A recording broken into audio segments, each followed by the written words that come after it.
제발 죽어버려. 당신 때문에 내 인생이 망가진다고. 제 아들이 웨딩홀에서 제 머리채를 웃겨잡으며 내뱉은 그 말을 듣는 순간 제 심장이 정말로 멎는 줄 알았습니다. 죽어버리라고.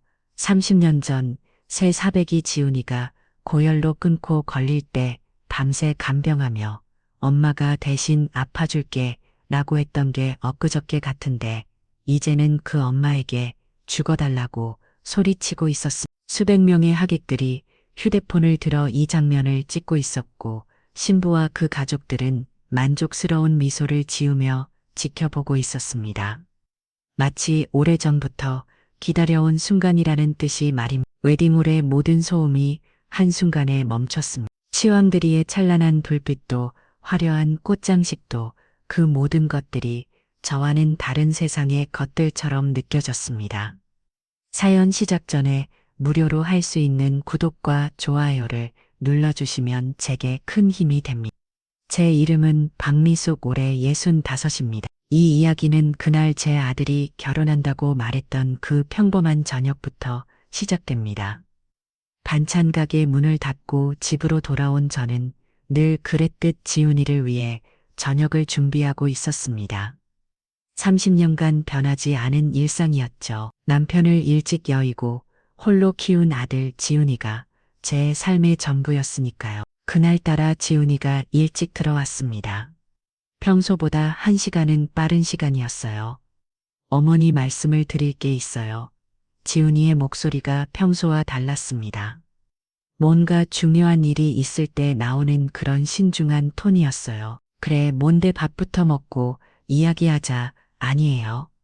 이거 먼저 말씀드려야 할 것 같아서. 지훈이가 제 앞에 앉더니 깊게 숨을 들이마셨습니다. 결혼하려고 해요. 그 순간 제 손에 들린 국자가 바닥에 떨어졌습니다. 쨍그랑 하는 소리가 작은 부엌에 울려 퍼졌어요. 결혼? 네. 사귀는 사람이 있다고 전에 말씀드렸잖아요. 물론 알고 있었습니다. 하지만 막상 결혼이라는 말을 들으니 가슴 한 구석이 복잡해졌어요. 기쁘면서도 한편으로는 뭔가 허전한 기분이었습니다. 언제부터 그렇게 생각하고 있었어? 몇 달 전부터요. 서연이도 그러고 싶어 하고 저도 이제 나이가 있으니까 정착해야 할 때가 된 것 같아서 서연이 그 이름을 들을 때마다 제 가슴 한 구석이 묘하게 불편했습니다. 몇 번 만나봤지만 그 아이가 저를 바라보는 시선에서 뭔가 차가운 것을 느꼈거든요. 그래, 좋은 일이지. 언제 할 생각이야? 6개월 후쯤 생각하고 있어요. 준비할 게 많으니까. 지훈이는 안도 안 듣고 섰습니다. 제가 반대할까봐 걱정했던 모양이에요. 하지만 어떻게 반대하겠습니까? 제 아들의 행복이 최우선이었으니까요. 그럼 서연이 부모님께도 인사드려야겠네. 그것도 말씀드리려고 했어요. 이번 주말에 서연이 집에서 식사 자리를 만들어 주신대요. 그때만 해도 저는 단순히 기뻤습니다. 제 아들이 좋은 사람 만나서 행복하게 살게 된다는 생각뿐이었어요. 하지만 그 처음 만남에서부터 뭔가 잘못되고 있었던 것 같습니다. 그 주말 저는 평생 그렇게 긴장해 본 적이 없었습니다. 서연이 부모님께 인사를 드리러 가는 길, 지훈이 운전하는 차 안에서 저는 손바닥에 땀이 날 정도로 떨리고 있었어요. 엄마, 너무 긴장하지 마세요. 서연이 부모님 좋은 분들이에요. 지훈이가 백미로 저를 보며 말했습니다. 하지만 그 말이 오히려 더 긴장되게 만들었어요. 좋은 분들이라니 의사 집안에 성공한 딸을 둔 부모님들이 반찬 가게 하는 시어머니를 어떻게 바라볼까요? 지훈아, 엄마가 뭔가 실수하면 괜찮을 거예요. 그냥 평소처럼만 하세요.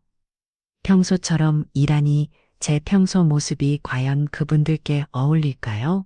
차창 밖으로 스쳐 지나가는 풍경들이 점점 달라졌습니다. 제가 사는 동네의 낡은 건물들과는 전혀 다른 새하얀 고급 아파트들이 줄지어 서 있었어요.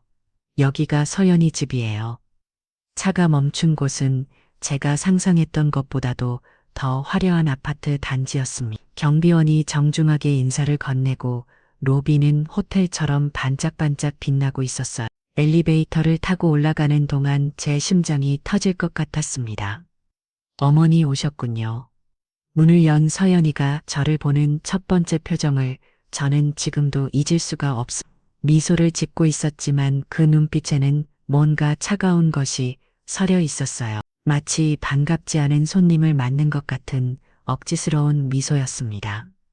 안녕 서연아, 첫 방문인데 빈손으로 올 수는 없어서 제가 정성껏 준비한 한과를 내밀었습니다. 재래시장에서 가장 좋다는 집에서 산 것이었어요. 아, 네, 고맙습니다. 서연이가 한과 상자를 받아들는 손길이 어색했습니다. 마치 뜨거운 것을 만진 것처럼 얼른 다른 곳에 놓아버리다군요. 부모님께서 안에 계세요. 들어오세요. 거실로 들어서는 순간 저는 압도당했습니다. 천장까지 닿을 것 같은 대형 창문, 값비싸 보이는 가구들, 벽에 걸린 그림들까지 모든 것이 제가 사는 세상과는 너무도 달랐어요. 어서 오세요. 서연이 아버지께서 일어나 인사를 하셨습니다. 정말 의사다운 품격 있는 모습이었어요. 하지만 제 손을 잡으며 악수할 때 그분의 손이 약간 경직되는 것을 느꼈습니다. 안녕하세요, 지훈이 어머니 박미숙입니다. 예, 반갑습니다. 많이 들었습니다. 많이 들었다는 말, 과연 어떤 이야기를 들으셨을까요? 서연이 어머니께서도 나와 인사를 하셨습니다. 역시 우아하고 세련된 분이셨어요. 하지만 저를 바라보는 시선이 뭔가 풍정하는 것 같았습니다. 마치 저를 위아래로 훑어보며 평가하고 있는 것 같은 느낌이었어요. 만주세요. 차 준비했어요.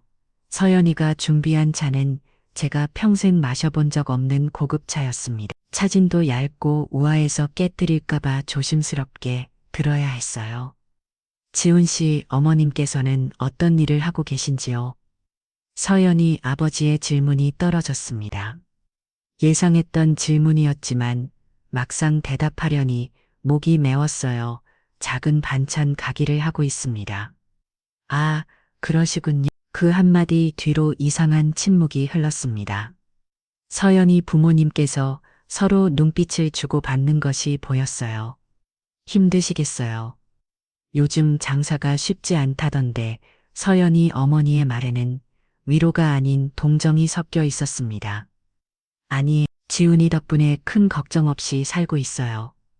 제가 그렇게 대답하자 또 다시 어색한 침묵이 흘렀습니다. 그때 서연이가 입을 열었어요. 아버지, 어머니, 지훈 오빠가 다니는 회사 아시죠? 요즘 정말 잘 나가는 곳이에요. 그래, 좋은 회사더라. 지훈 씨도 참 능력 있는 사람 같아. 서연이 아버지께서 지훈이를 바라보는 눈빛은 따뜻했습니다. 하지만 저를 볼 때와는 확연히 달랐어요. 지훈이가 어릴 때부터 공부를 잘했어요. 제가 뭘 도와준 것도 없는데 어머님께서 고생 많이 하셨겠어요. 서연이 어머니의 말은 정중했지만 그 속에 담긴 의미는 명확했습니다. 고생은 많이 했겠지만 그게 다해 더 이상 지훈이에게 도움이 될 것은 없겠네요. 그런 뜻으로 들렸어요. 식사 시간이 되자 더욱 고역이었습니다. 정갈하게 차려진 서양식 테이블 사용법도 잘 모르는 은으로 된 포크와 나이프 모든 것이 어색하고 불편했어요. 어머님 불편하시면 젓가락 가져다 드릴까요? 서연이의 그 말이 도움이 되려는 배려였는지 아니면 제가 얼마나 이 자리에 어울리지 않는지를 보여주려는 것인지 알 수 없었습니다. 괜찮아, 이런 것도 배워야지. 저는 어색하게 남아 포크를 들었습니다. 하지만 손이 떨려서 제대로 음식을 뜰 수가 없었어요. 그 모습을 지켜보던 서연이 부모님의 시선이 점점 차가워지는 것을 느꼈습니다. 어머님께서는 평소에 어떤 음식을 즐겨 드시나요? 서연이 어머니의 질문에 저는 솔직하게 대답했습니다. 간단한 반찬에 밥 한 그릇이면 충분해요. 김치찌개나 된장찌개 같은 것들을 주로 해먹죠. 아, 그러시군요. 그 순간 서연이가 살짝 얼굴을 찌푸리는 것을 봤습니다. 마치 상상하기도 싫다는 표정이었어요. 저희는 주로 담백한 음식을 선호해요. 서연이도 어릴 때부터 그렇게 키웠거든요. 서연이 어머니의 말에는 명확한 성급기가 있었습니다. 우리는 당신들과 달라요. 우리는 더 세련되고 고급스러운 사람들이에요. 그런 메시지였습니다. 식사가 끝나갈 무렵 서연이 아버지께서 조심스럽게 입을 여셨어요.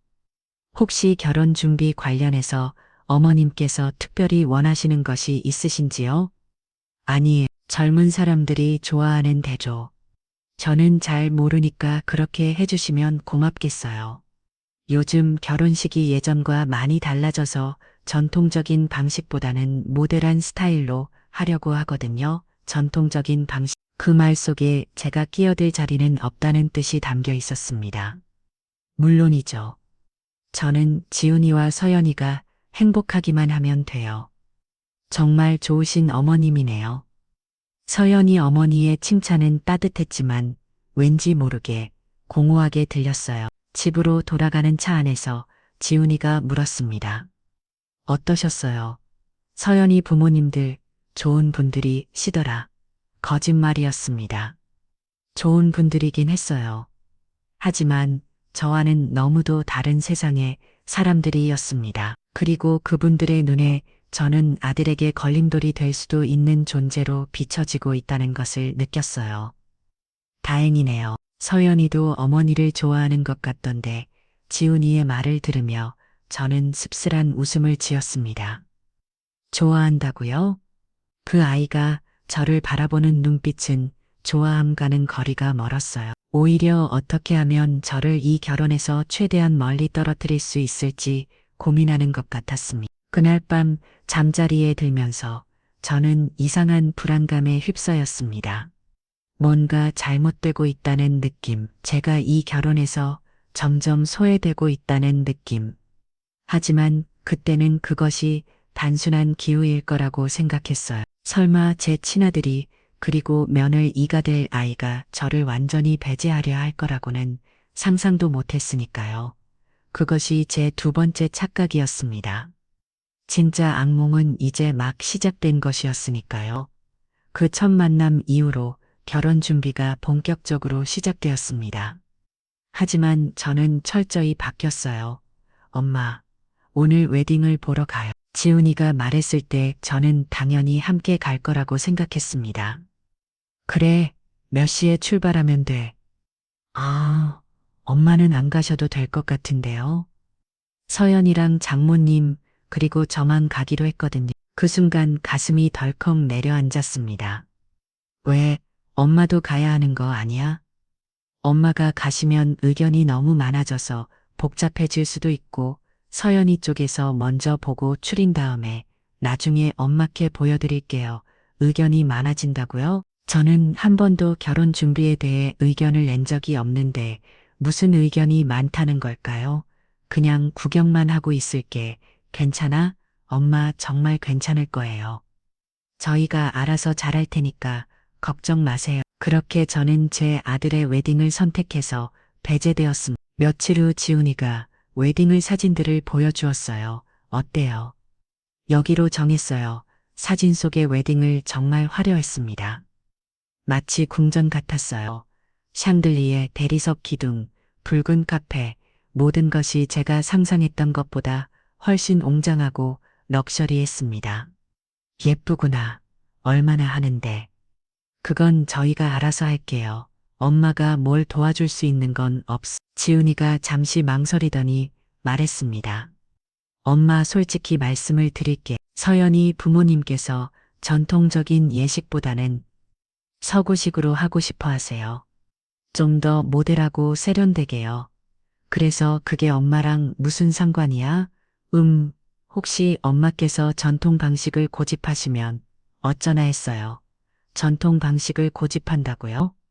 저는 지금까지 단 한 번도 전통이니 뭐니 하는 말을 꺼낸 적이 없는데 말이에요.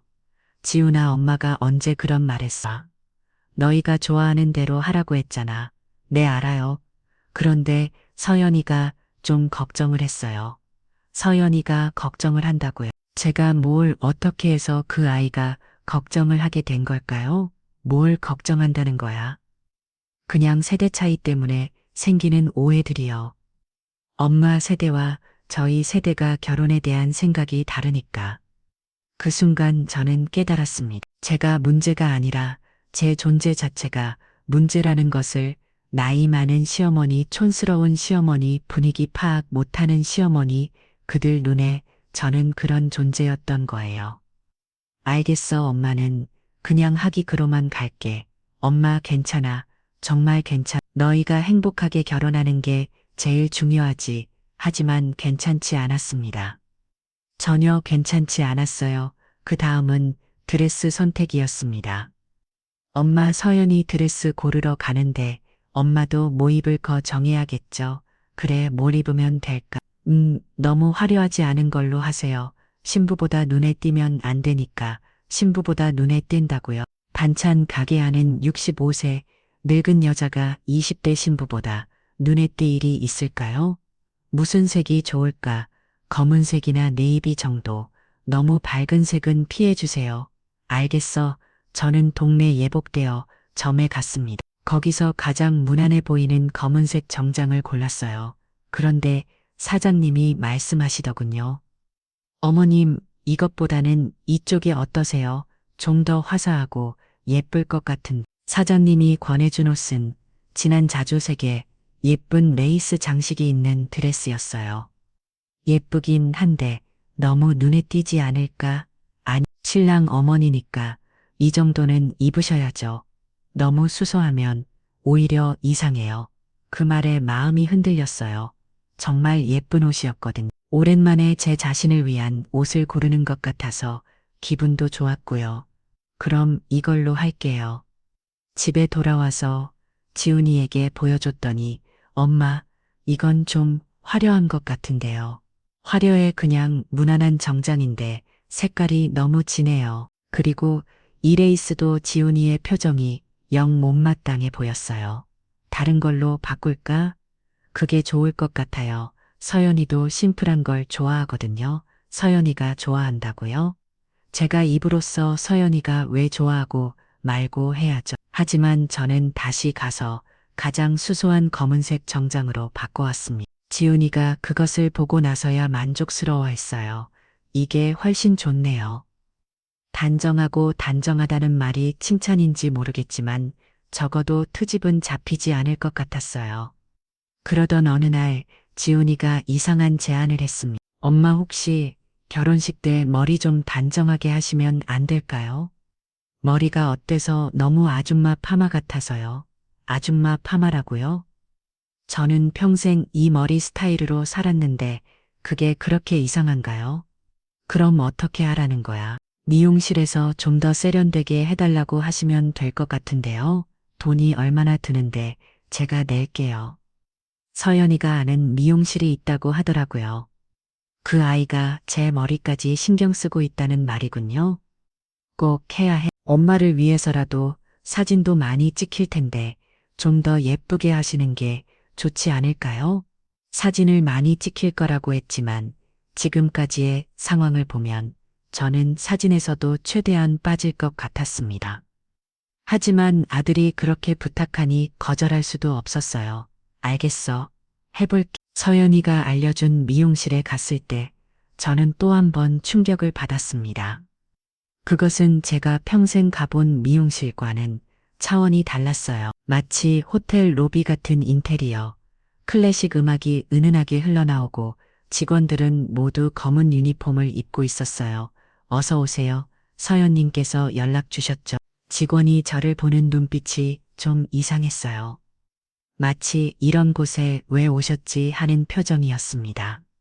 네, 머리 좀 해달라고 해서요. 네, 안내 드릴게요. 거울 앞에 안준희 원장님이라는 분이 오셨어요. 어떻게 해드릴까요? 단정하게 해주세요. 서연님께서 말씀하시기를 너무 화려하지 않게 나이에 맞게 해달라고 하시더라고요. 나이에 맞게 라고요? 그 말이 마음에 걸렸어요. 마치 제가 나이도 생각 안 하고 젊은 사람처럼 꾸미려 한다는 뜻 같았거든요. 결국 제 머리는 더욱 수수하게 더욱 나이 들어 보이게 바뀌었어요. 거울을 보니 정말 평범한 할머니가 되어 있었어요. 어떠세요? 단정하고 좋죠? 단정하다는 말, 이제 정말 지겨워졌어요. 집에 돌아와서 지훈이가 제 머리를 보더니 만족스러워했습니다. 훨씬 좋아 보여요. 이제 진짜 결혼식에 어울릴 것 같아. 결혼식에 어울린다고. 제 아들의 결혼식에 어울리려면 이렇게 모든 개성을 지우고 투명 인간이 되어야 하는 모양이었습니다. 그런데 정말 결정적인 순간이 왔습니다. 혼주 소개서를 작성하는 날이었어요. 엄마 이거 좀 보세요. 지훈이가 보여준 종이에는 이렇게 적혀 있었습니다. 신랑 측 혼주코 박영수 아버지. 아버지는 돌아가셨다고 되어 있는데 제 이름은 어디에도 없었어요? 엄마 이름은 왜 없어? 지훈이가 어색하게 웃으며 말했습니다. 그게 서연이 쪽에서 제안한 건데요. 뭘 제안했다는 거요? 혼주 소개할 때 어머니도 돌아가신 것으로 하면 어떻게냐고. 그 순간 세상이 무너지는 것 같았습니다. 뭐라고? 엄마 화내지 마세요. 그냥 형식적인 거예요. 형식적인 거라고요. 살아있는 어머니를 죽은 사람으로 만드는 게 형식적인 거라고요? 왜 그래야 하는데 솔직히 말씀드릴게요. 혼주 소개할 때 어머니 직업을 말하기가 좀 애매해서요. 애매하다고. 서연이 아버지는 의사고 어머니는 약사거든. 그런데 저희 엄마는 더 이상 말하지 않아도 알겠다군요. 반찬 가게 하는 어머니가 부끄럽다는 거였어요. 그래서 엄마를 죽은 사람으로 만들고 싶다는 거야? 엄마 제발 이해해 주세요. 결혼식이 얼마나 중요한 날인데 중요한 날이라고 하는군요. 제 아들의 중요한 날에 저는 존재해서는 안 되는 사람이라는 뜻이었습니다. 알겠어. 엄마 알겠다고. 내가 죽은 사람이 되어줄게. 그날 밤 저는 정말로 죽은 것 같았습니다. 30년간 아들을 위해 살아온 제 인생이 하루아침에 부정당하는 기분이었어요. 하지만 그때까지도 저는 참았습니다. 아들의 행복을 위해서라면 얼마든지 참을 수 있다고 생각했어요. 진짜 지옥은 아직 시작되지도 않았다는 것을 모른 채로 말이에요. 결혼식 당일 아침, 저는 새벽 5시에 잠에서 깼습니다. 평소보다 1시간이나 일찍 깬 건데 아마 긴장 때문이었을 거예요. 오늘은 제 아들이 결혼하는 날이니까요. 거울 앞에 서서 제 모습을 살펴봤습니다. 미용실에서 해준 단정한 헤어스타일, 검은색 정장, 그리고 최소한의 화장, 모든 것이 눈에 띄지 않게 분위기를 해치지 않게 맞춰진 모습이었어요. 이제 됐겠지 저는 스스로에게 다짐했습니다. 오늘 하루만은 정말로 조용히 있다고 지옥이가 부끄러워하지 않을 만한 어머니가 되자고 부엌에서 간단한 아침을 준비하면서 문득 30년 전이 떠올랐습니다. 지옥이가 태어났던 그날 아침도 이렇게 이른 시간이었어요. 산통이 시작되어서 병원으로 향했던 그 새벽. 그때는 두려우면서도 설레었는데 오늘은 왜 이렇게 불안할까요? 엄마 일찍 일어나셨네요. 지옥이가 부엌으로 왔습니다. 평소보다 훨씬 단정하게 차려입고 있었어요. 오늘이 특별한 날이니까 아침 먹을래? 아니에요. 배가 안 고파서 너무 긴장돼요. 지훈이의 얼굴에 긴장감이 역력했습니다. 하지만 그 속에는 행복한 설렘도 함께 있었어요. 괜찮을 거야. 오늘 하루만 잘 넘기면 되는 거잖아. 네, 엄마 오늘 정말 조용히 해주실 거죠? 또 다시 나온 그 말, 조용히 하라는 말 알고 있어. 엄마는 그냥 구경만 하고 있을게. 고마워요, 엄마. 지훈이가 제 어깨를 가볍게 두드렸습니다. 그 순간 제 가슴이 뭉클해졌어요. 언제부터 우리 사이에 이런 거리감이 생겼을까? 언제부터 제 아들이 저를 조심스러워하게 됐을까? 하지만 오늘만큼은 그런 생각하지 말자고 다짐했습니다. 웨딩홀에 도착했을 때 저는 또 한 번 그 화려함에 압도되었습니다. 사진으로 봤을 때와는 비교할 수 없을 정도로 웅장하고 아름다웠어요. 붉은 카펫이 갈린 입고 거대한 상들이에 하얀 꽃들로 장식된 통로 마치 동화 속 궁전 같았습니다. 와, 정말 예쁘. 제가 감탄하자 옆에 있던 지훈이가 약간 어색하게 웃었습니다. 엄마 신랑 대기실로 가볼게요. 엄마는 알고 있어. 엄마는 하객석에 앉아 있을게. 네, 죄송해요. 지훈이가 미안하다는 표정을 지었지만 그래도 저를 데려가지는 않았어요. 저는 혼자 하객석으로 향했. 웨딩홀라는 이미 많은 사람들로 가득했어요. 모두들 화려하게 차려입고 있었고 여기저기서 웃음소리와 수다소리가 들려왔습니다. 신랑 쪽 가족분이세요? 안내 주던 지원이 물었습니다. 네, 신랑 어머니예요. 아, 그러시군요. 이쪽으로 안내 드릴게요. 지원이 저를 안내한 곳은 매의 앞줄이 아니었습니다. 앞에서 세 번째 줄, 그것도 가장 구석자리였어요. 여기 앉으시면 됩니다. 앞자리는 안 되나요? 신랑 어머니인데 죄송합니다. 앞자리는 이미 다른 분들이 앉으시기로 했어서요. 다른 분들이라니 신랑 어머니보다 더 중요한 사람들이 있다는 말일까요? 저는 그 구석자리에 앉았습니다. 거기서는 단상이 잘 보이지도 않았어요. 주변을 둘러보니 제 근처에 앉은 사람들은 모두 어색하게 저를 헬긋힐 쳐다보고 있었습니다. 아마 저분이 신랑 어머니라고 하는 눈빛이었을 거예요. 앞자리에는 서연이 가족들과 친척들이 앉아 있었습니다. 모두들 격조 있고 우아한 모습이었어요.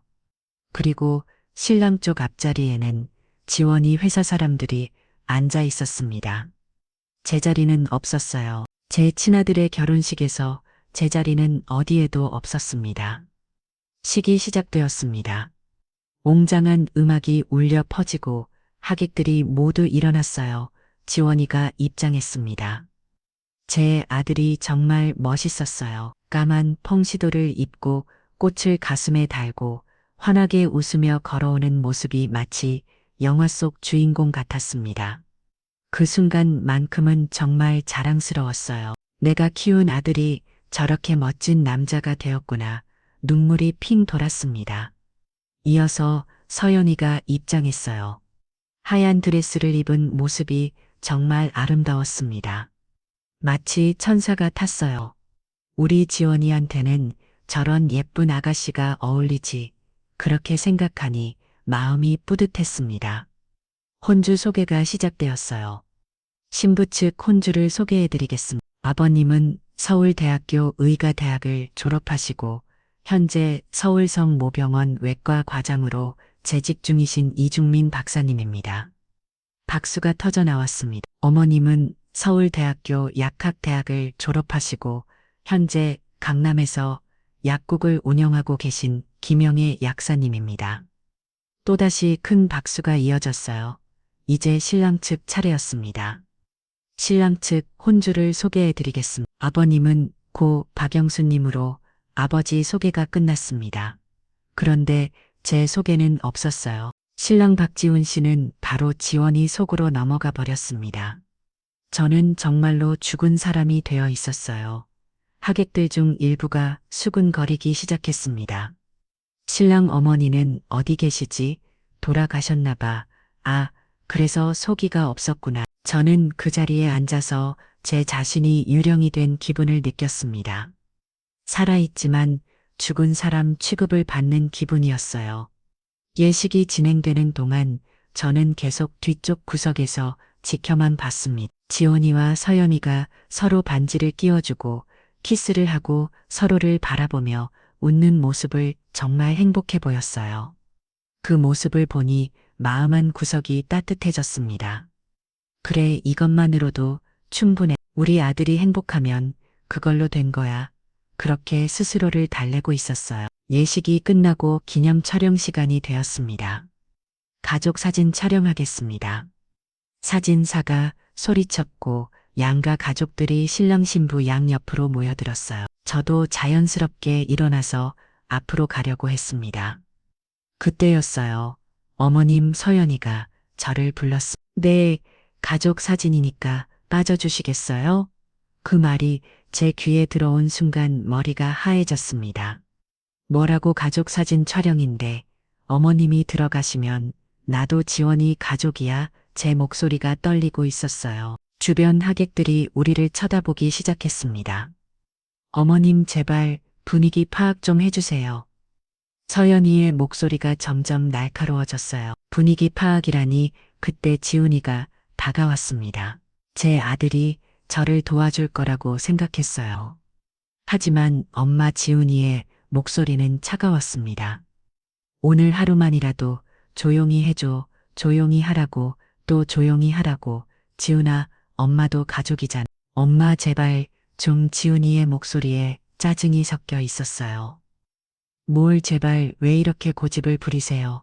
분위기 좀 이끄시라고요. 분위기 내 아들 결혼식에서 내가 무슨 분위기를 깨친다는 거야. 엄마 지훈이가 목소리를 높였습니다. 오늘 하루만이라도 조용히 해줘, 조용히 하라고, 또 조용히 하라고. 조용히 하라고. 가족 사진 한 장 같이 찍자는 게 그렇게 큰 잘못이야. 당신은 더 이상 내 가족이 아니야. 그 말이 제 가슴을 후벼 팠습니다. 뭐라고? 제발. 지훈이가 다시 소리쳤습니다. 그 순간 웨딩홀의 모든 소음이 멈췄어요. 수백 명의 하객들이 모두 우리를 바라보고 있었습니다. 제발 죽어버려. 당신 때문에 내 인생이 망가진다고. 그리고 그 다음 순간 제 아들의 손이 제 머리채를 옮겨 잡았습니다. 세상이 빙글 돌았어요. 30년간 제가 가장 소중히 여겼던 그 손이 이제는 저를 잡아 끄는 손이 되어 있었습니다. 지훈아, 지훈아, 제가 부르는 소리도 들리지 않는 것 같았어요. 웨딩홀의 모든 사람들이 휴대폰을 들어 이 장면을 찍고 있었고, 서연이와 그 가족들은 만족스러운 표정으로 지켜보고 있었습니다. 마치 오래전부터 계획했던 일이 드디어 성공한 것처럼 제 아들은 저를 질질 끌어 웨딩홀 밖으로 내쫓았습니다.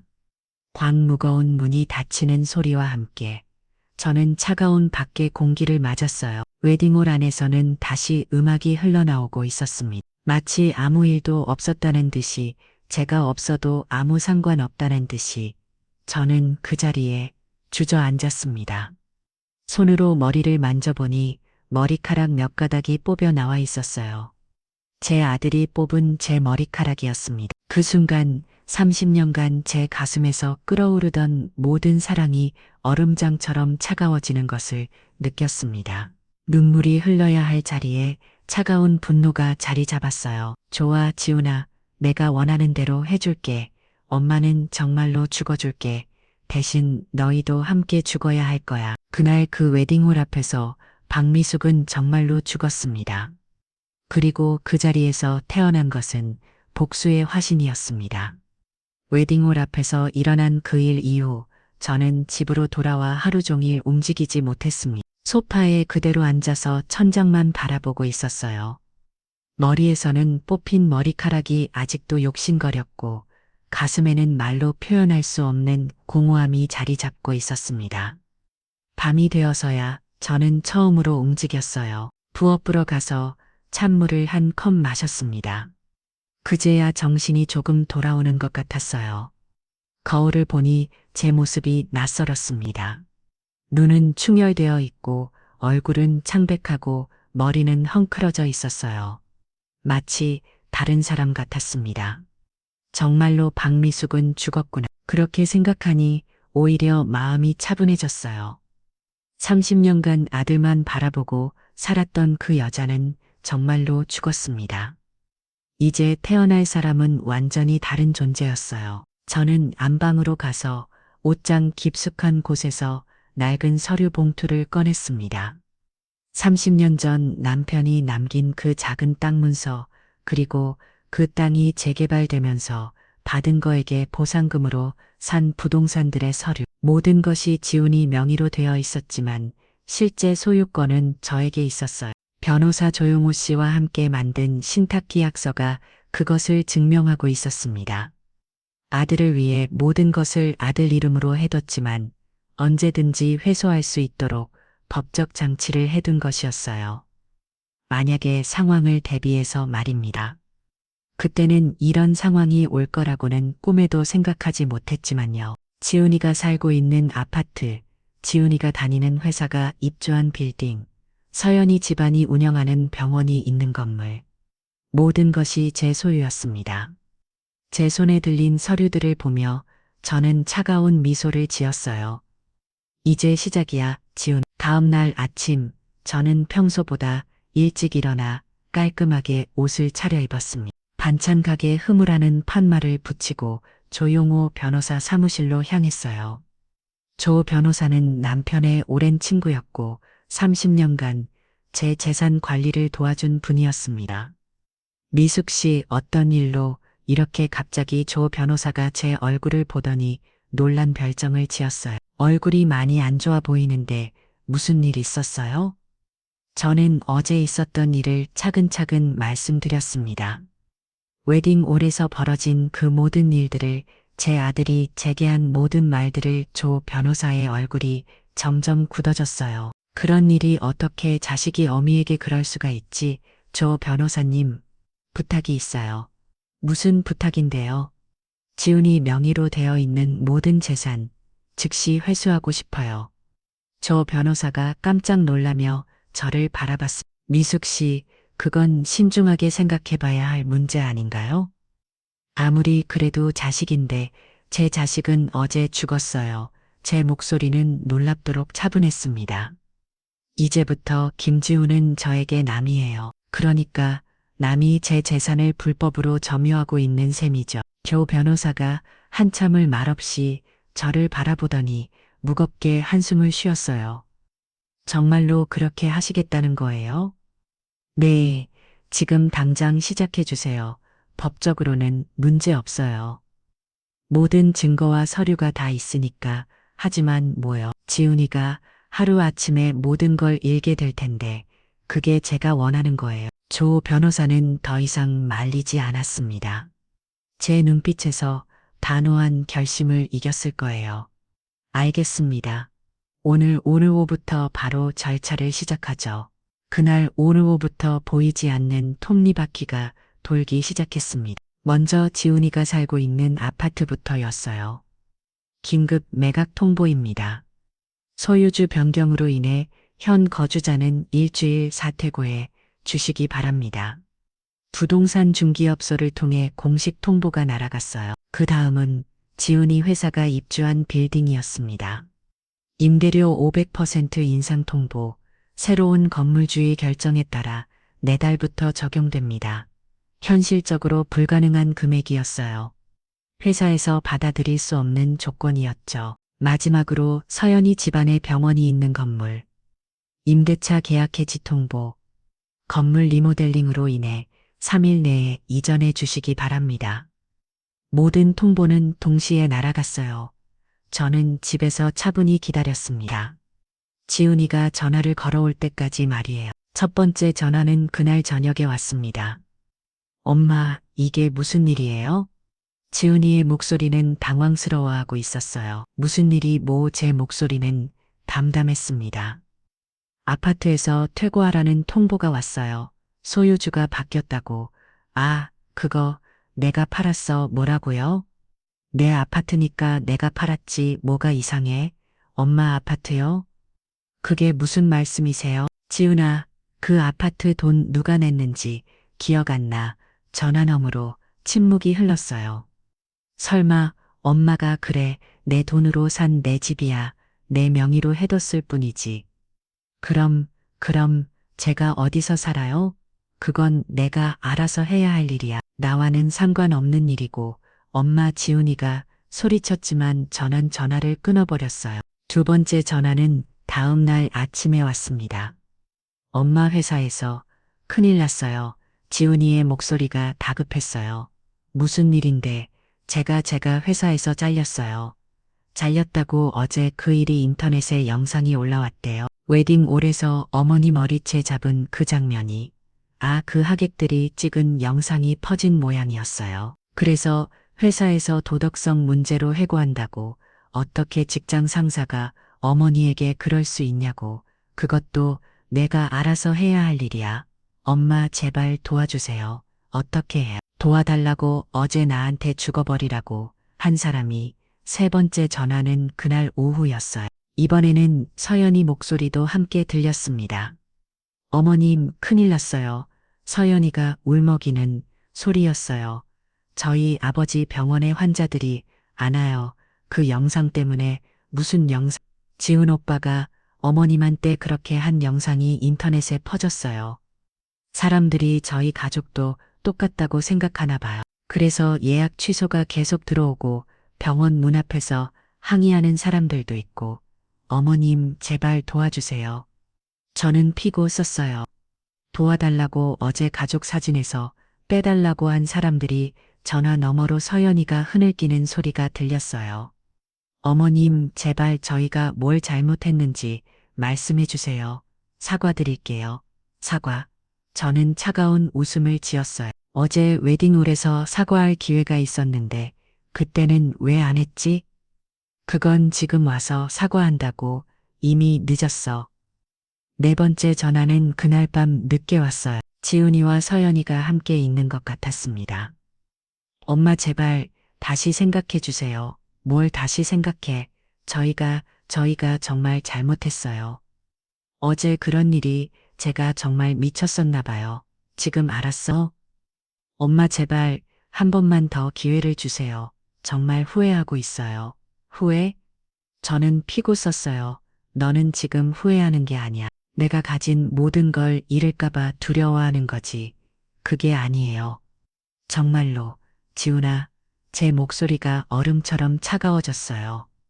내가 어제 나한테 뭐라고 했는지 기억해? 죽어버리라고 했잖아. 그러니까 나는 정말로 죽어줬어, 엄마. 대신 살아난 사람은 너희들이 상상도 못할 악몽이야. 저는 전화를 끊고 전원을 꺼버렸어요.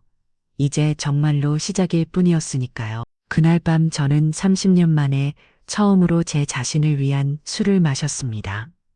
남편이 생전에 아까두었던 비싼 양주 한 병을 꺼내서 혼자 조금씩 마셨어요. 여보, 미안해. 우리 아들을 이렇게 키웠네. 남편의 사진을 보며 혼자 말을 했어요. 하지만 이제 제대로 가르쳐 줄 거야. 진짜 세상이 어떤 곳인지, 돈이 얼마나 무서운 건지 말이야. 창밖으로는 비가 내리고 있었어요. 마치 한 의도 저와 함께 울고 있는 것 같았습니다. 하지만 제 눈에서는 더 이상 눈물이 나오지 않았어요. 그 대신 가슴 속에서는 차가운 불길이 타오르고 있었습니다. 복수의 불길이었어요.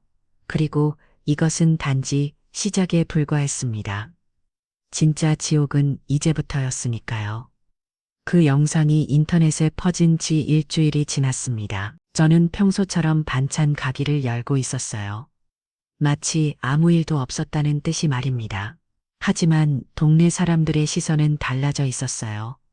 미숙 씨, 그 영상 봤어요. 어쩜 자식이 어미한테 그럴 수가 있어. 에이구, 속 터져 죽겠다. 평생 저런 자식 키우려고 고생했을 생각하니 미숙 씨가 얼마나 착한 사람인데, 정말 세상에 이런 일이 다 있는. 사람들의 동정 어린 시선과 위로의 말들이 계속 이어졌어요. 하지만 저는 그런 것들에 크게 마음이 움직이지 않았습니다. 이미 제 마음은 얼어붙어 있었으니까요. 그러던 어느 날 오후 반찬 가게 앞에 낡은 차 한 대가 멈췄어요. 차에서 내린 사람들을 보고 저는 깜짝 놀랐습니다. 지훈이와 서연이었어요. 하지만 그들의 모습은 일주일 전과는 완전히 달랐습니다. 지훈이는 턱 수염을 자르지 않아 지저분해 보였고 옷도 구겨져 있었어요. 서연이는 화장기 없는 얼굴에 머리도 단정하지 못했습니다. 무엇보다 두 사람 모두 야유어 있었어요. 엄마, 지훈이가 조심스럽게 저를 불렀습니다. 저는 대답하지 않고 계속 배추를 다듬고 있었어요. 엄마, 제발 한 번만 이야기해요. 이야기할게. 뭐가 있어? 제 목소리는 차갑기만 했습니다. 저희가 어떻게 살아야 할지 모르겠어요. 그거 내가 왜 알아요? 지훈이가 한 걸음도 다가왔어요. 엄마, 정말 잘못했어요. 제가 미쳤었어요. 그날 제가 그만해. 저는 손을 들어 지훈이의 말을 막았습니다. 이미 끝난 일이야. 내가 뭐라고 해도 바뀌지 않아. 엄마, 이번에는 서연이가 앞으로 나왔어요. 어머님, 제발 저희 용서해 주세요. 정말 죄송해요. 서연이가 저에게 고개를 숙였습니다. 일주일 전까지만 해도 저를 무시했던 그 오만한 모습은 어디에도 없었어요. 용서 저는 피고 섰습니다. 지금 와서 용서해 달라고? 네, 저희가 정말 잘못 생각했어요. 어머님이 얼마나 소중한 분인지 이제야 알겠어요. 이제야 알겠다고? 네, 저희가 너무 어리석었어요. 서연이의 목소리가 떨리고 있었어요. 어머님, 저희는 이제 어떻게 살아야 할지 정말 모르겠어요. 왜 뭐가 그렇게 어려워? 저는 여전히 배추를 다듬으며 무심하게 물었어요. 지훈이가 직장을 잃어서 그리고 저희 부모님 병원도. 그래서 어머님 제발 도와주세요. 서연이가 눈물을 흘리기 시작했어요. 도와달라고 어떻게 그 영상 삭제할 수 있는 방법이 없을까요? 사람들이 너무 영상을 내가 왜 삭제해줘야 해. 그건 내 남편이 한 일이잖아. 어머님, 그리고 나한테 도움을 요청하기 전에 너희가 나한테 뭘 했는지 기억해봐. 저는 드디어 손을 멈추고 그들을 바라봤어요. 가족 사진에서 뺏으려고 한 사람이 누구야? 서연이가 고개를 떨고 왔습니다. 손주 소개에서 죽은 사람 취급한 사람이 누구고 지훈이도 말없이 바닥만 바라보고 있었어요. 그런 사람들이 지금 와서 도와달라고 어머님 정말 죄송해요. 죄송하다고 해서 바뀌는 건 없어. 저는 다시 배추를 다듬기 시작했습니다. 돌아가 엄마 돌아가라고 했어. 내가 기 앞에서 장사 방해하지 말고 두 사람은 한참을 서 있었지만 결국 돌아갔어요. 그들이 탄 낡은 차가 사라질 때까지 저는 지켜봤습니다. 그 후로도 지훈이와 서연이는 몇 번 더 찾아왔어요. 하지만 저는 매번 똑같이 냉정하게 돌려보냈습니다. 한 달이 지나자 그들의 모습은 더욱 초라해졌어요. 지훈이는 여기저기 취업 원서를 넣어봤지만 그 영상 때문에 어디서도 받아주지 않았어요. 서연이도 마찬가지였습니다. 서연이 부모님의 병원은 결국 문을 닫고 그들은 빚더미에 앉게 되었어요. 신혼집에서 좁게 난 두 사람은 지금 월세 20만 원짜리 반지와 원룸에서 살고 있었습니다. 그런 소식들이 동네 사람들을 통해 제게 들려왔어요. 미숙 씨 지훈이가 편의점에서 알바한다던데 서연이도 치킨집에서 배달일한다고 하더라고. 에이고, 그렇게 잘났던 애들이 사람들은 안타까워했지만 저는 여전히 무덤덤했습니다. 그들이 겪고 있는 것은 제가 30년간 겪었던 것들이 였으니까요. 새벽부터 밤까지 일하는 것, 풍도를 벌기 위해 몸을 확사하는 것, 사람들의 무시와 멸시를 간디는 것. 이제야 조금이라도 제 마음을 이해할 수 있을 거예요. 계절이 바뀌어 추운 겨울이 찾아왔습니다. 그날도 저는 평소처럼 반찬 가게에서 일하고 있었어요. 찬바람이 매서웠지만 생활을 위해서는 문을 열어둬야 했습니다. 오후 늦게 익숙한 발걸음 소리가 들렸어요. 고개를 들어보니 지훈이가 서 있었습니다. 하지만 이번에는 혼자였어요. 엄마 지훈이의 목소리가 쉬어 있었습니다. 서연이는 어디 갔어? 서연이는 병원에 있어요. 병원 과로로 쓰러졌어요. 하루에 두 곳에서 일하다가 처음으로 제 가슴이 조금 아팠어요. 아무리 미워도 제 며느리였는데 하지만 저는 그 감정을 억누렀습니다. 그래서 엄마 병원비가 없어요. 지훈이가 떨리는 목소리로 말했어요. 빌려달라는 거야? 지훈이가 대답하지 못했어요. 내가 왜 빌려줘야 해? 엄마 제발, 서연이가 죽을 수도 있어요. 그건 안 됐네. 제 목소리는 여전히 차가웠습니다. 하지만 내가 도와줄 이유는 없어. 엄마 지훈이가 갑자기 제 앞에 무릎을 꿇었어요. 제발, 제발, 도와주세요. 서연이 많은 살려주세요. 시장 사람들이 하나 둘 모여들기 시작했어요. 제가 뭘 해도 다 할게요. 무릎 꿇고 빌게요. 사죄도 하고 뭐든지 할게요. 지훈이가 바닥에 이마를 대고 절을 했어요. 제발 엄마 주변 사람들이 수근거리기 시작했습니다. 에이고, 저게 뭐 하는 짓이야? 미숙 씨, 그래도 며느리가 아픈데 자식이 저렇게까지 하는데 하지만 저는 움직이지 않았어요. 30년 전 아픈 지훈이를 위해 병원비를 마련하려고 이런 식으로 사람들에게 빌었던 제 모습이 떠올랐거든요. 그때 지훈이는 어디 있었을까요? 따뜻한 병실에서 링거를 맞으며 편안히 잠들어 있었겠죠. 일어나, 엄마 일어나라고 했어. 지훈이가 고개를 들었어요. 눈물과 코가 범벅이 된 얼굴이었습니다. 병원비가 얼마나 필요해? 500만 원, 아니 300만 원만 있으면 말았어. 저는 지갑에서 돈을 꺼냈어요. 지훈이의 얼굴에 희망이 스쳤습니다. 하지만 조건이 있어. 무슨 조건이든 이 돈은 빌려주는 게 아니야. 이래서 갚아야 해. 네 그럴게요. 내 가게에서 일해. 하루 종일 새벽부터 밤까지 지훈이가 고개를 끄덕였어요.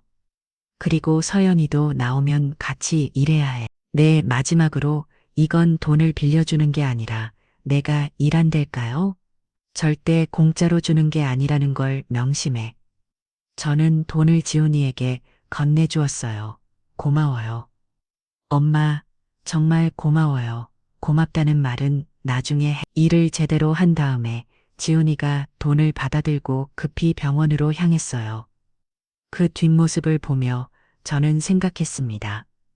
이제 시작이야, 지훈아. 진짜 세상이 어떤 곳인지 이제부터 배우게 될 거야. 차가운 겨울 바람이 제 볼을 스쳤지만 제 마음은 더욱 차가웠습니다. 복수는 아직 끝나지 않았으니까요. 지훈이가 처음 제 반찬 가게에 나온 날은 서연이가 병원에서 퇴원한 지 사흘 후였어. 새벽 4시 평소보다 1시간 일찍 가게를 열었어요. 지훈이는 약속 시간보다 30분 먼저 와서 가게 앞에 서 있었습니다. 들어와 제 목소리는 여전히 차가웠어요. 지훈이가 조심스럽게 가게 안으로 들어왔습니다. 그 모습을 보니 묘한 기분이 들었어요. 30년 전 어린 지훈이가 방학 때마다 가게에 와서 저를 도우려 했던 기억이 떠올랐거든요. 그때는 그저 귀여운 아들이었는데 뭐부터 하면 될까요? 지훈이가 조심스럽게 물었어요. 저기 배추 씻어 뿌리 부분 다듬고 깨끗하게 씻어야 해. 네, 지훈이가 배추 앞에 앉았어요. 하지만 그 손은 어색하기만 했습니다. 평생 키보드와 마우스만 만져본 손으로 흙투성이 배추를 만드는 게 익숙할 리 없었죠. 아니야, 그렇게 하는 게 아니. 저는 지훈이 옆에 앉아서 직접 보여줬어요. 이렇게 뿌리 부분을 칼로 깎아내고 겉잎은 이렇게 벗겨내는 거야. 아, 네. 지훈이가 따라해봤지만 서툴기 그지 없었어요. 칼질도 어색하고 배추잎을 벗겨내는 것도 제대로 되지 않았습니다. 천천히 해, 급하게 하면 다친다. 그때 제 입에서 나온 말이 스스로도 놀라웠어요. 언제부터 인가 지훈이를 걱정하는 마음이 조금씩 올라오고 있었던 거예요. 하지만 저는 곧 마음을 다 잡았습니다. 아니야, 이건 동정이 아니라 교육이야.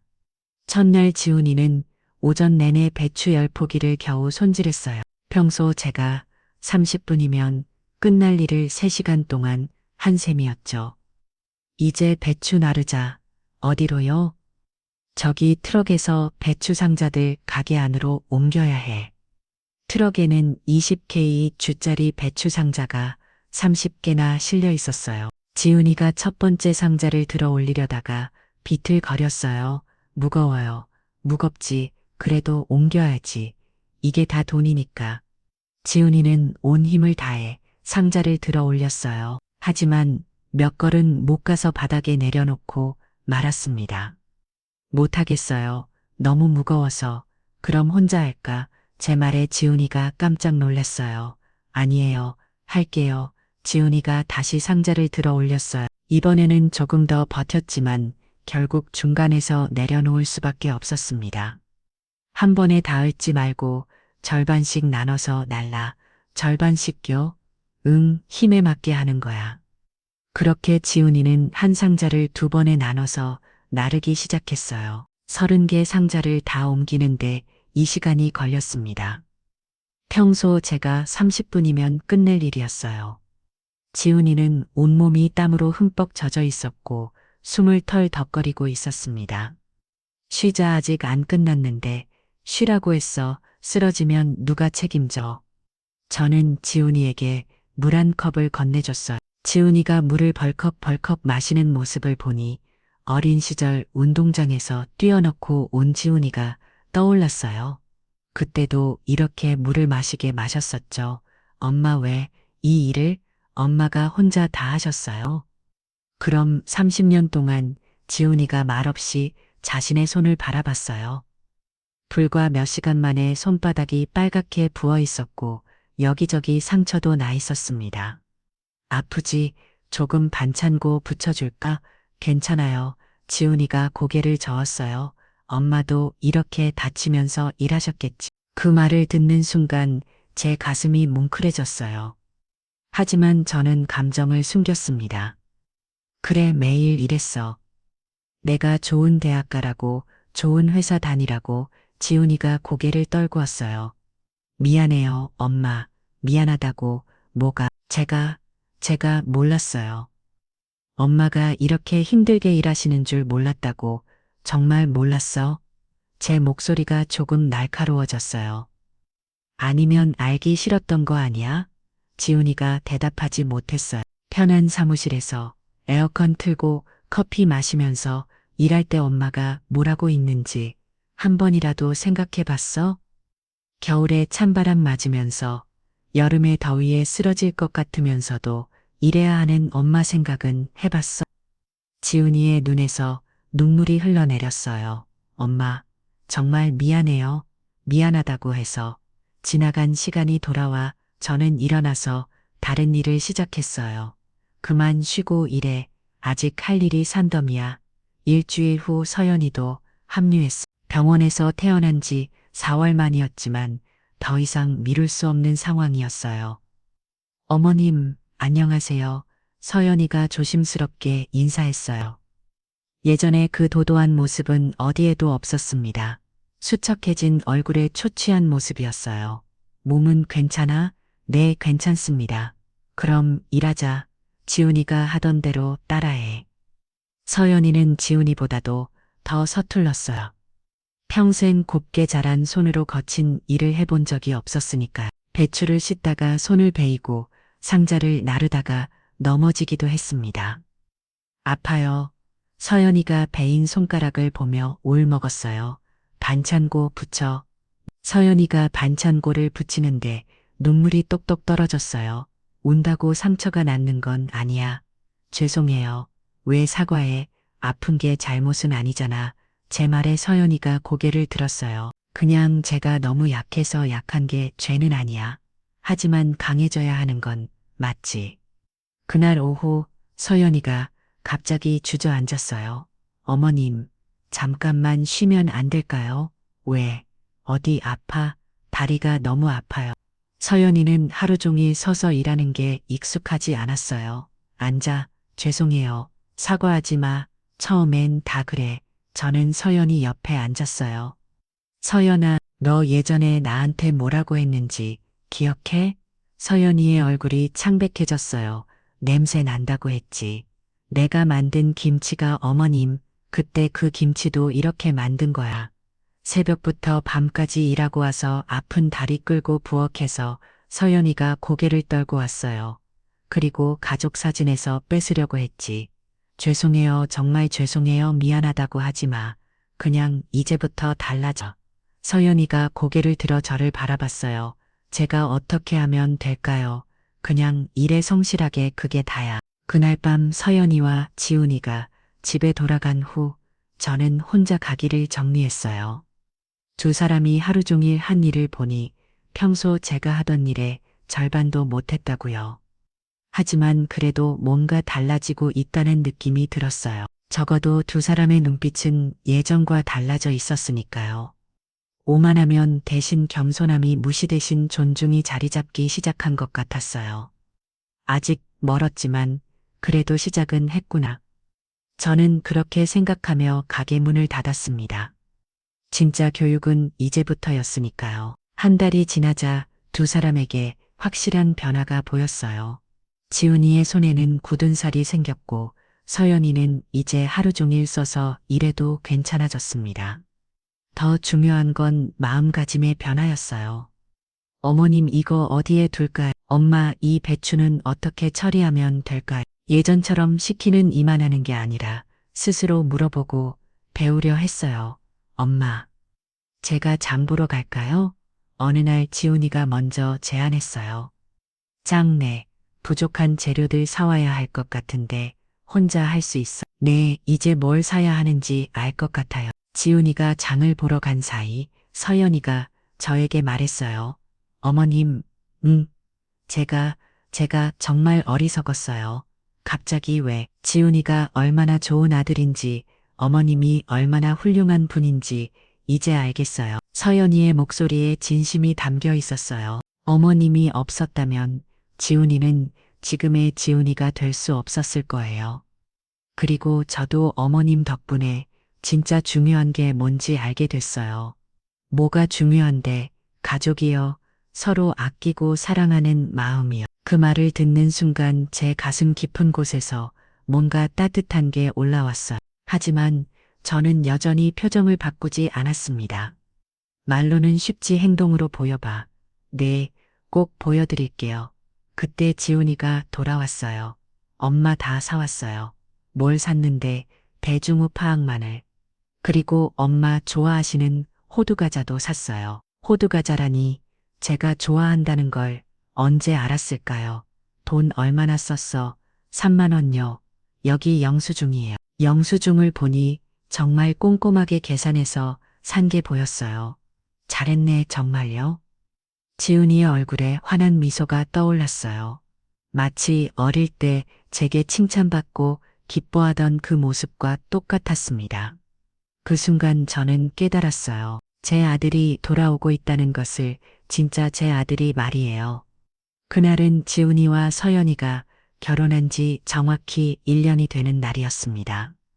1년 전 그 화려한 웨딩을 해서 모든 악몽이 시작됐던 바로 그날이었어요. 아침부터 비가 부슬부슬 내리고 있었습니다. 지훈이와 서연이는 평소처럼 새벽 5시에 가게로 왔어요. 이제는 제가 오기 전에 미리 와서 준비를 해두고 냈습니다. 어머님, 안녕하세요. 엄마 일찍 오셨네. 두 사람의 인사는 이제 자연스러웠어요. 어색함도 눈치 보는 것도 없었습니다. 오늘이 결혼 1주년이지. 제가 조용히 물었어요. 지훈이와 서연이가 동시에 굳은 표정을 지었습니다. 두 사람 모두 고개를 떨구고 있었어요. 1년 전 그날의 기억이 떠오른 모양이었습니다. 그날 일은 평생 잊지 않을 거지. 네, 죄송해요. 엄마 지훈이가 작은 목소리로 말했어요. 어머님, 정말 죄송해요. 서연이도 눈물을 글썽이며 고개를 숙였습니다. 사과는 이제 그만해. 대신 그날을 기억하고 살아. 저는 평소처럼 차분하게 말했어요. 네, 절대 잊지 않겠어요. 그날 오후 손님이 뜸한 시간에 저는 부엌에서 무언가를 준비하고 있었어요. 엄마, 뭐 하세요? 지훈이가 궁금해하면 물었어요. 갈비찜을요? 오늘이 무슨 특별한 날인가요? 결혼 1주년이잖아. 지훈이와 서연이가 서로를 바라봤어요. 어머님, 설마 저희 때문에 서연이가 믿을 수 없다는 표정으로 물었어요. 그럼 결혼 기념일인데 갈비찜 정도는 해줘야지. 하지만 저희가 1년 전에 그런 짓을 했는데 그래서 더 의미가 있는 거 아니야? 저는 갈비를 정성스럽게 손질하며 말했어요. 1년 전에는 너희 결혼식 때문에 우리 가족이 망가졌지만 이제는 너희 결혼 때문에 다시 하나가 될 수도 있는 거잖아. 그 말을 듣고 서연이가 눈물을 흘리기 시작했어요. 어머님, 울지 마. 갈비찜에 눈물 떨어뜨리면 제 농담에 서연이가 웃으면서 눈물을 닦았어요. 네, 고마워요. 어머님, 고맙긴 그냥 맛있게 먹기만. 그날 저녁 가게 문을 닫고 나서 우리는 함께 갈비찜을 먹었어요. 소박한 반찬 가게 한쪽 구석에서 낡은 플라스틱 테이블에 앉아서 말이에요. 와, 정말 맛있어요. 서연이가 진심으로 감탄했어요. 2년 전 결혼식 피로연에서 먹었던 어떤 음식보다도 훨씬 맛있어요. 그럼 그렇지, 정성이 다르니까 지훈이도 조용히 갈비찜을 먹으며 말했어요. 엄마, 1년 전 그때는 정말 바보였던 것 같아요. 왜, 이렇게 소중한 걸 몰랐으니까요. 뭐가 소중한데 가족이 함께 밥 먹는 거예요. 지훈이의 목소리가 떨리고 있었어요. 2년 전 그 화려한 피로연보다 지금 이 갈비찜이 1000배는 더 맛있어요. 서연이도 고개를 끄덕였어요. 저도 이제 알겠어요. 진짜 행복이 뭔데, 이렇게 가족이 함께 있는 거예요. 서로 아끼고 사랑하는 마음이요. 그 말을 듣는 순간 제 가슴 깊은 곳에서 뭔가 따뜻한 게 올라왔어요. 30년간 얼어붙어 있던 마음의 어떤 부분이 조금씩 녹기 시작하는 것 같았습니다. 며칠 후 저는 두 사람에게 제안을 했어요. 시험해 볼까? 시험이요? 내일부터 일주일간 너희 둘이서 가기를 운영해봐. 내가 개입하지 않고 두 사람이 깜짝 놀랐어요. 혼자서요? 응, 혼자서 할 수 있으면 그때 진짜 용서해 줄게. 정말 지훈이의 얼굴에 희망이 스쳤습니다. 응, 대신 조건이 있어. 무슨 조건이든 하겠어요. 손님들한테 욕먹으면 안 돼. 그리고 돈 계산도 정확하게 해야 하고, 네, 할 수 있어요. 지훈이가 자신있게 대답했어요. 서연이는 저도 열심히 해볼게요. 꼭 성공하고 싶어요. 서연이의 목소리에도 의지가 담겨 있었어요. 좋아, 그럼 내일부터 시작하자. 일주일 후 저는 가게로 갔어요. 문을 열고 들어선자마자 깜짝 놀랐습니다. 가게가 정말 깨끗하게 정리되어 있었어요. 평소보다도 더 말이죠. 어머님 서연이가 환하게 웃으며 저를 맞았어요. 엄마 지훈이도 기쁠게 달려왔습니다. 어떻게 됐어? 성공했어요. 손님들이 정말 많이 왔어요. 지훈이가 신나서 말했어요. 정말 네 김 사장님이 저희 칭찬하셨어요. 요즘 젊은 사람들이 이렇게 성실한 게 드물다고. 김 사장님은 옆가게 사장님이었어요. 그리고 박 할머니도 반찬이 맛있다고 하셨어요. 서연이가 덧붙었어요. 진짜 어머님이 가르쳐 주신 대로 했더니 저는 가게를 둘러봤어요. 정말 깔끔하게 정리되어 있었고 반찬들도 신선해 보였습니다. 계산은 여기요. 지훈이가 장부를 가져왔어요. 일주일간의 매출이 꼼꼼하게 적혀 있었습니다. 이거 다 맞아? 네, 매일매일 확인했어요. 정말 정확하게 되어 있었어요. 그때 단골 손님 한 분이 들어오셨어요. 사장님 오셨네요. 안녕하세요. 지훈이와 서연이가 밝게 인사했어요. 사장님, 아드님하고 며느님이 정말 좋은 분들이에요. 이렇게 정성스럽게 장사하는 젊은이들, 요즘 드물어요. 손님이 저에게 말씀하셨어요. 그래요? 어제 비 와서 장사 힘들었을 텐데 또 끝까지 가게 지키고 있더라고요. 정말 기쁠게요. 손님이 가신 후 저는 두 사람을 바라봤어요. 합격이야. 정말요? 응, 이제 진짜 용서해 줄게. 그 순간 지훈이와 서연이가 서로를 끼워안고 울기 시작했어요. 엄마 고마워요. 어머님, 정말 고마워요. 저도 모르게 눈시울이 뜨거워졌습니다. 이제부터 진짜 가족이야, 가족이라고 하셨어요.